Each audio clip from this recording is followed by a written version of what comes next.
thank you. Welcome back to Mental Health Bar. With me this week, I have the fantastic Trista Bytes. Thank you for joining us, Trista. Hello, thank you for inviting me on the show. No problem at all. Trista is a streamer, voiceover artist, presenter, video game reviewer, pretty much everything. What are you doing at the moment, Trista?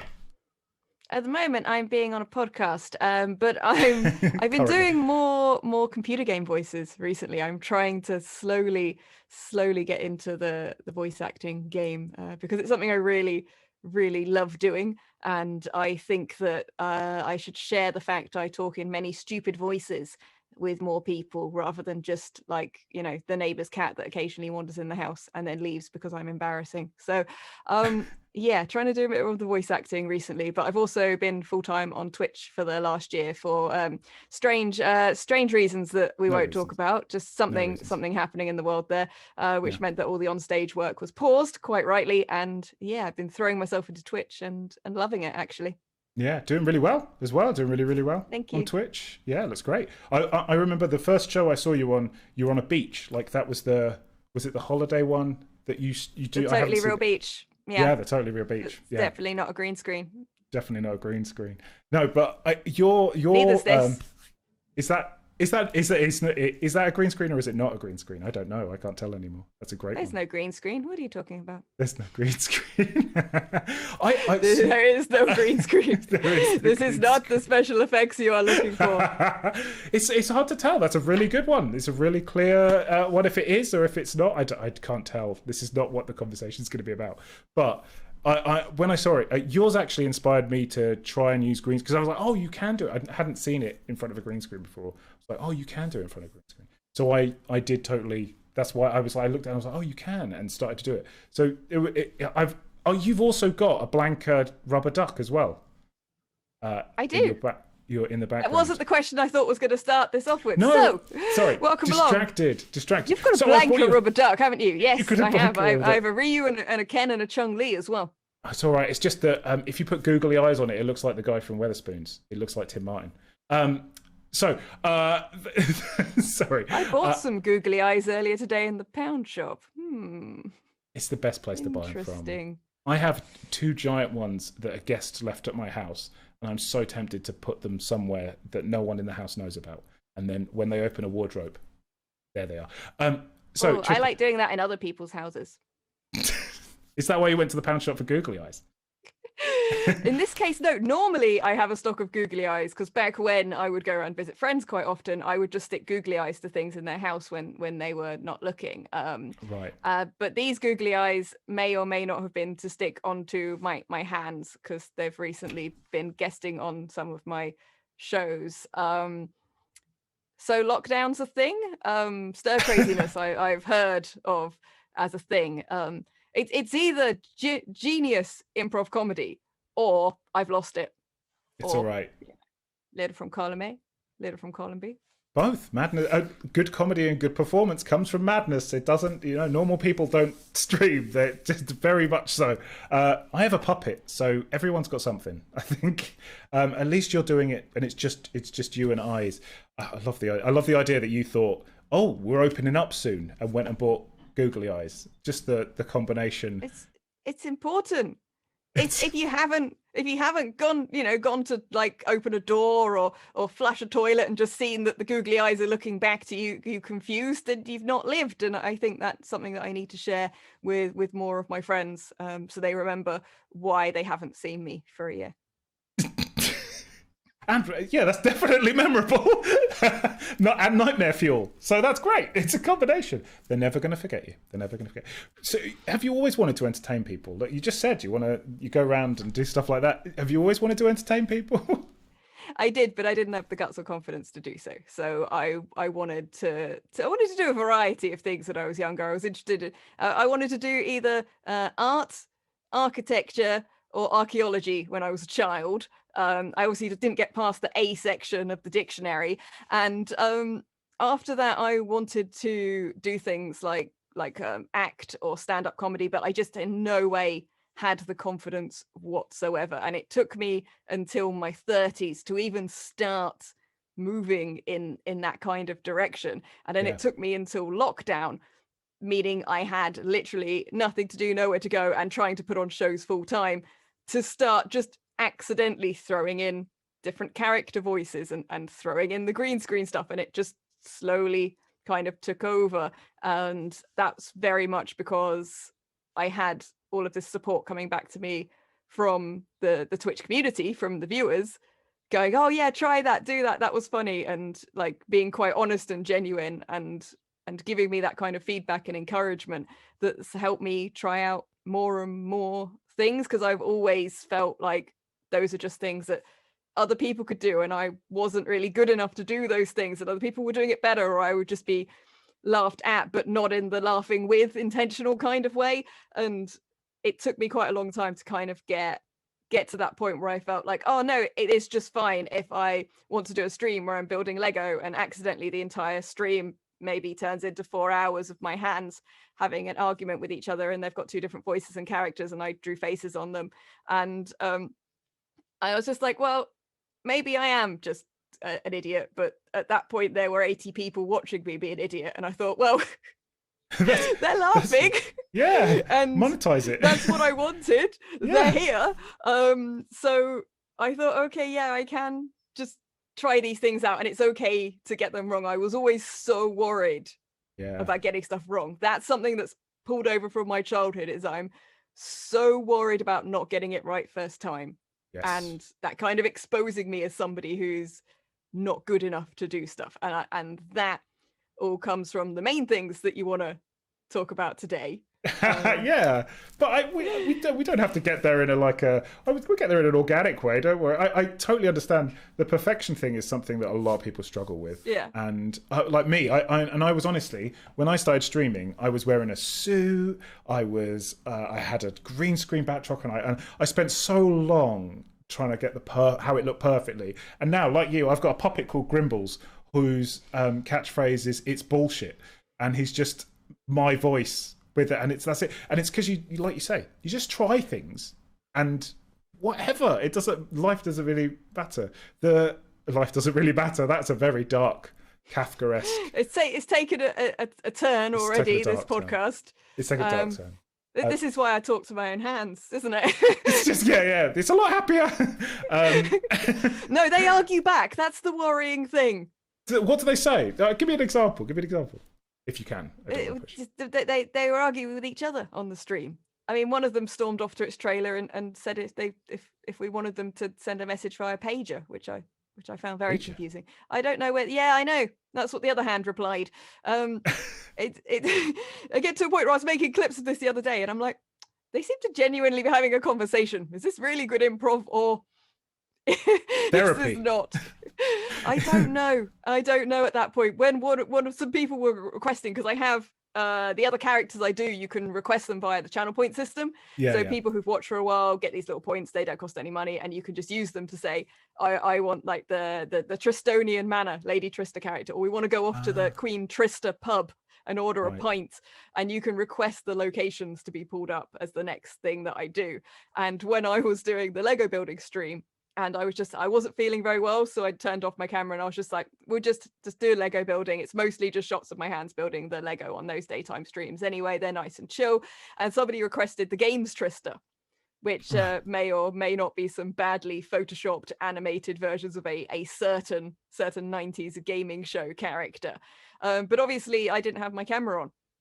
So so not to let down my audience, I quickly rejigged one of the scenes for that, and instead of my face being in the hole where the games master face cutout is, it was my hand. So then my hand was imitating me imitating the games Trista.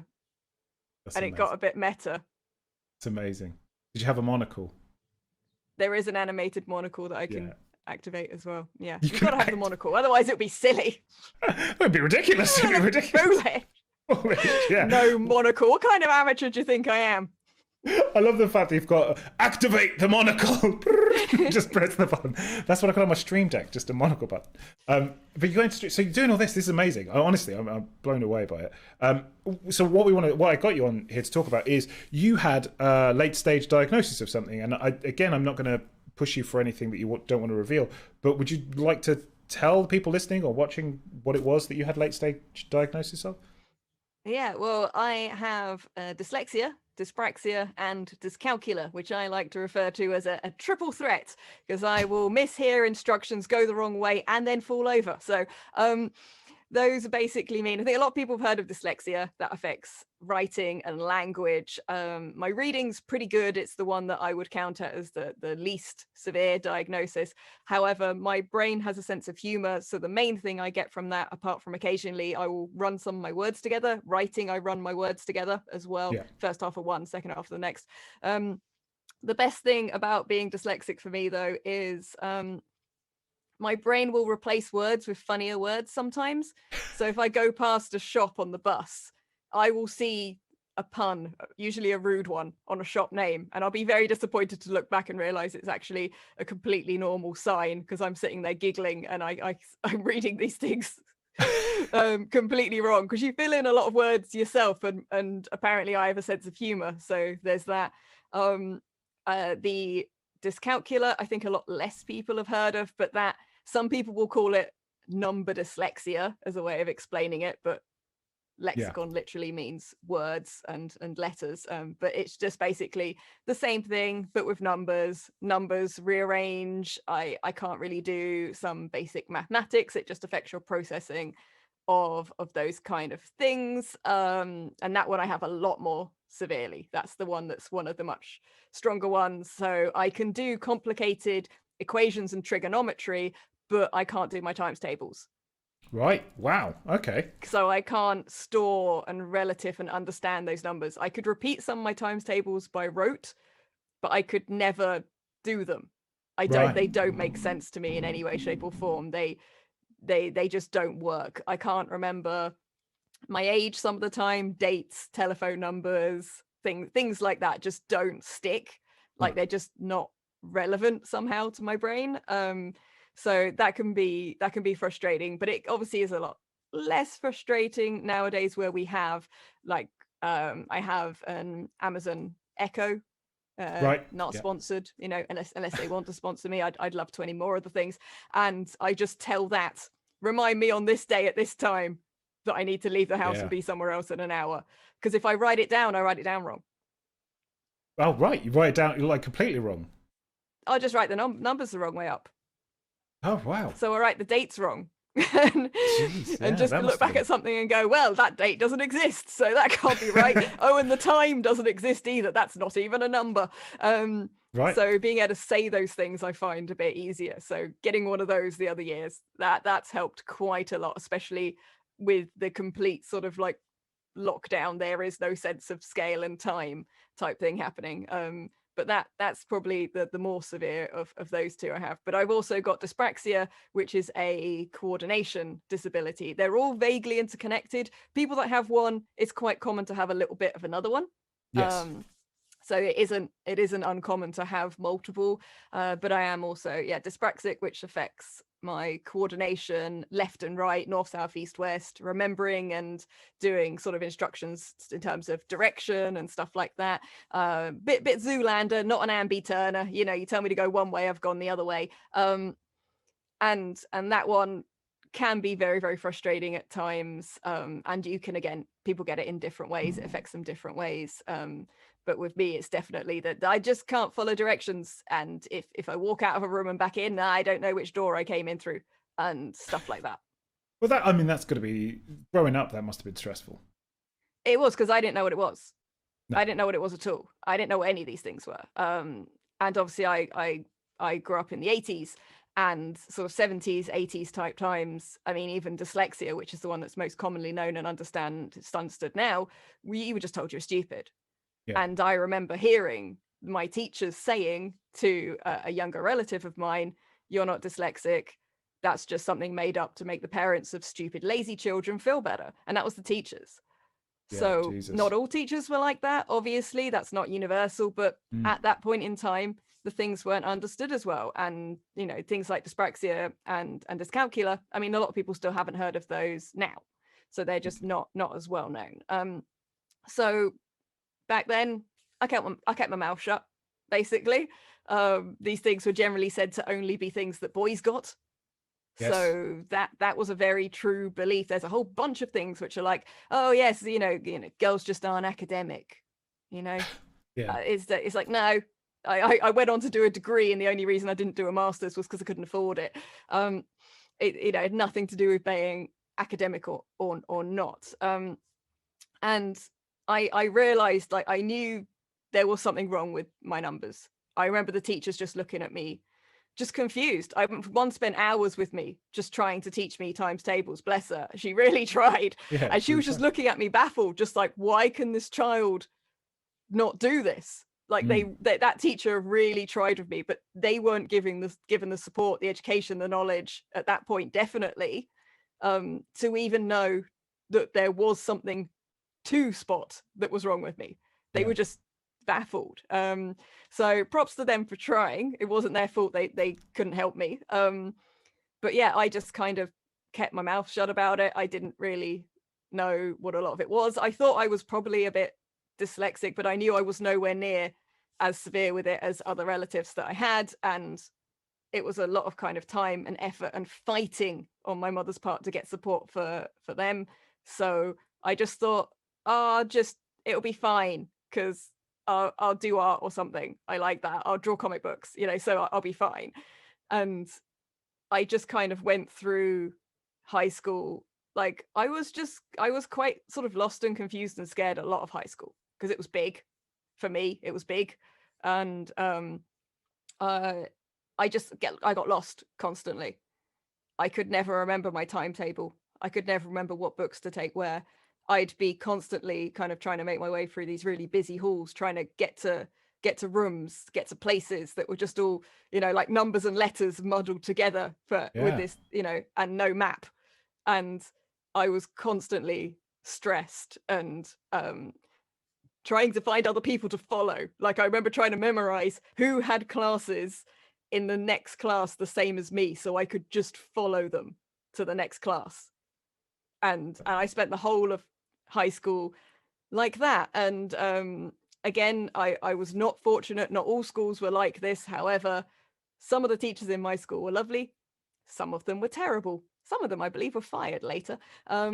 I was told, you're not an A student, don't bother turning up for your exams, and all of that kind of stuff. Whoa. And you can't sit on this table because you're not an A student, was something that one of the teachers did to a bunch of us, not just me, obviously a bunch of us who weren't up to measure. And they weren't all, they kind of instilled in our minds, you just weren't good enough. And I was struggling with basic things like finding my way around the school, and just generally, like, I would have got more help from family if I'd told them, but I just didn't understand how anyone else was finding their way around. I had no frame of reference. No. So I just kind of internalized a lot of this. Plus, obviously, sort of like shy, sort of slightly depressed teenager trying to find their place in the world. So none of that goes very well together.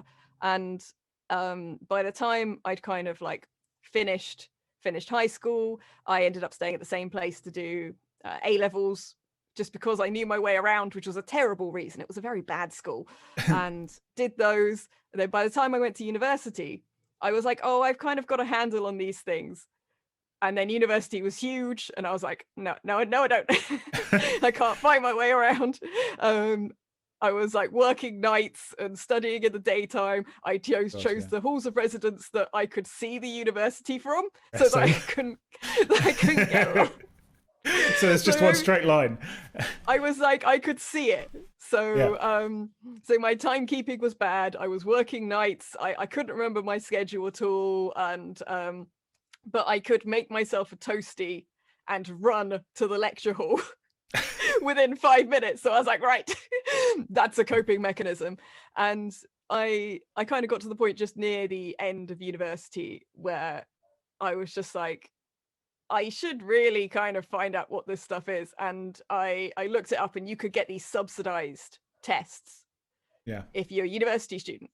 And it was like literally like the last few weeks where I would be eligible for this, to get a private test done. And I was just like, well, this is really cheap. I can just do this and just just get it on paper that I'm a bit dyslexic and I've got this problem with numbers, which I vaguely kind of understood was maybe a thing. So I went and sort of like started having these tests, and they were just sort of like, okay, yeah, did the things. I was like going as I expect. And then they were giving me these other tasks, which involved things like, okay, I remember one was really stupid and simple.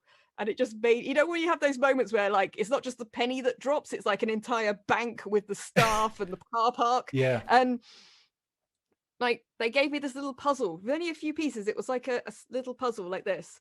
And, they gave me the instructions, but the instructions on the piece of paper were a diamond, and the puzzle that fitted into like a framework was a square. And they tried to get me to make the puzzle, and I was just sitting there just going like, yeah. And then the guy just rotated the page. So the instructions were a square, the same alignment as the puzzle, and I did it in 2 seconds. And I just sat there going, what? And they were like, oh yeah, you're dyspraxic. And I was like, what is this? And it was such a strange moment in my life where I was just like, oh that bit doesn't work. Right. I'd never kind of put that together. And no. I still find out things I do differently because I develop my own coping mechanisms. Like I can only build Lego if I put it in the same orientation as the instructions, and it never occurred to me that anyone else could do it any other way. That's true. I would be like, why? Why would you make it harder for yourself? And other people would be like, it's not much harder. So I was just like, oh, okay, that's the thing. But I have discovered a few things that I can do, which are like my superpowers, my party tricks, which I like to do sometimes, like, especially whenever I meet somebody young who's possibly getting diagnosed for these things, or just somebody who's lived with it maybe their whole life, who didn't know that this was something that they had. And I say, well, some of us have got superpowers as well. Some of us can do stuff that I thought was normal that other people can't do at all. Yes. So I do things like I pick up a book, I read it upside down. Wow. And I read upside down at the same pace as I read the right way up. Or I get like somebody to type in chat reverse text, and I read at the same speed I can read it if they type it forward. That's amazing. I can read backwards, upside down mirror writing. I can also write all of these things as well. So one of the things that I've done occasionally, I've done this on the live streams as well, where I've said to people, okay, right, who could do this? Okay, if you can't, but can any of you guys do this? And I get them to say something to write, and I write it backwards in mirror writing, or I write it upside down. I write it upside down in mirror writing, and I do that on camera. And I say, yeah, one of the things that makes it difficult for me is also the thing that allows me to do this. Because my brain says a picture of a cat is a picture of a cat if that picture of the cat is any way up. Right. Oh, wow. So one of the things that's broken that makes a P, a B, a Q, a D the same thing. It makes a 6 and a 9 the same thing. That also means that it's the same. The same thing, no matter what. Yeah. Yeah. So it kind of works a little bit as a superpower, and I just never knew other people couldn't do those things. So I try and point out a few things which are like, hey, this is something cool that I can do. And I've had people sometimes watching my show turn around and go, wait, I can write backwards, or I can read upside down. And they just like never tried it before. So I was like, see, this is something else we can do. And that's been kind of cool to share that, because it just like literally never occurred to me when I was younger that anyone else couldn't read upside down or backwards and things like that. I just hadn't clocked that anyone thought that was unusual. No. I remember being very confused in primary school because they'd have us do tests occasionally. Yeah. And they'd sit you opposite someone, and I'd be like, but you could just read their answers. And they'd be like, no, you can't. And I'd be like, yeah, you can. Like, no, you can't. And then at that point I'd shut up, because I'm like, okay, I'm 7, I'll just shut up here. Yeah. Sure. I never understood. I'd be like, but I can read their answers. They're right. They're there. And just they'd look at me confused. I'd look at them confused. Nobody questioned this, and we all carried on with our day. And I passed all my maths tests. I mean, it was it was the only way to kind of just get through that bit of time. So that was interesting. How old were you when that diagnosis happened? It was the last year of university, so I would have been 21. 21. Jesus. So that's why I only asked that because there's going to be people listening and they're going to be like, I am this old. Is it? Do you think? And I say to them, you can get diagnosed at any age, right? You can just go and get this checked. Yeah, I absolutely recommend that people do. I found it so helpful. Like, it's just unbelievably helpful. Like that penny drop moment during that test that went, oh, you're dyspraxic too. And I suddenly went, oh, this is a new thing for me to research then. I didn't even know what that was. And all of a sudden, I just learned a whole bunch of new things. And it's like, that's why I couldn't follow instructions in dance classes as a kid and ended up like quitting ballet and stuff because I couldn't follow verbal instructions to go left here or 2 steps right there. I couldn't do it. So that was why that happened. And I just suddenly realized that, oh, I wasn't just the stupid kid in school that couldn't find their way around. Like, actually, I should have been given help. It should have been okay for me to ask people for directions. It should have been okay for me to have carried a map around with me. Or, I didn't do any of these things because I didn't want anyone to notice that there was something wrong with me. But I should have been able to do that. And it just suddenly, it reframed so much of my youth. And it just gave me the ability to just understand a lot more about myself as well.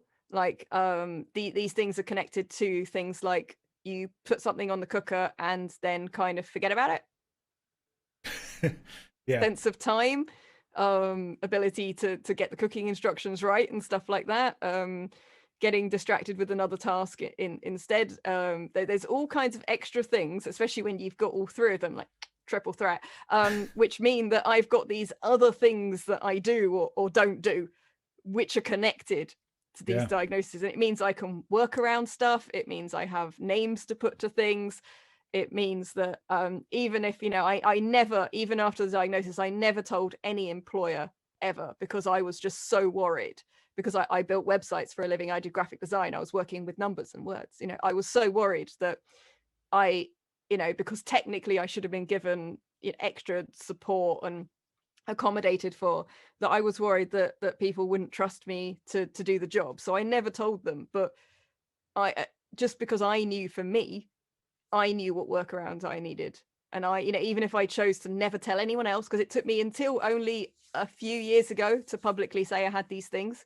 I'm not going to pretend that at 21 I suddenly went around going, hey, I'm dyslexic, and being like a massive advocate for these things. I was terrified of what to say about any of this stuff. But I knew for me, because just because you get diagnosed, you don't have to tell anyone else.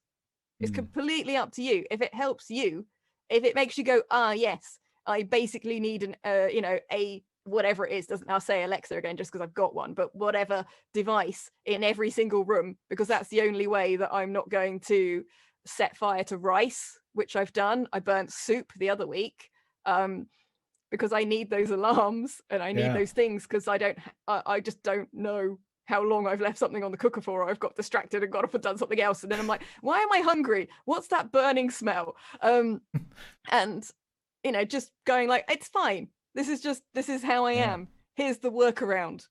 I'll put one of these devices in every room and then the device will tell me. It's the device's job to tell me. And knowing that, and knowing that's okay, and that's something that I can just find my own way around, has helped me enormously as well. And even other things like, I play computer games a lot on the live stream. I have a coordination disability. I play computer games. Like, obviously, one thing affects the other thing.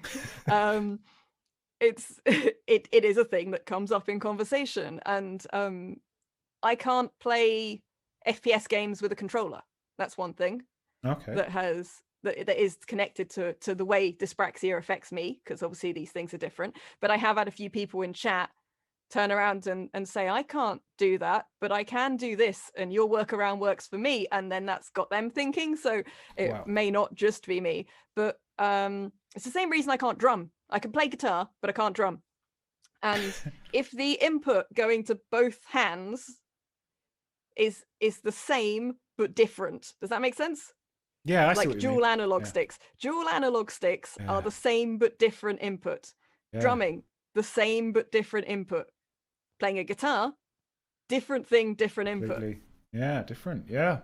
Yeah, So I hadn't thought of can it like that. play, like I will headshot you in Quake 3 Arena all day long if I'm using a keyboard and mouse. Give me a controller, I will walk into walls, I will fall off things, I will be looking at the ceiling because my body is not able to distinguish left and right well enough to do the same command it's like somebody's like playing with a switch on a toy train, you know, they're like sending it on different tracks. And I was just like, well, I can't play FPS on a controller.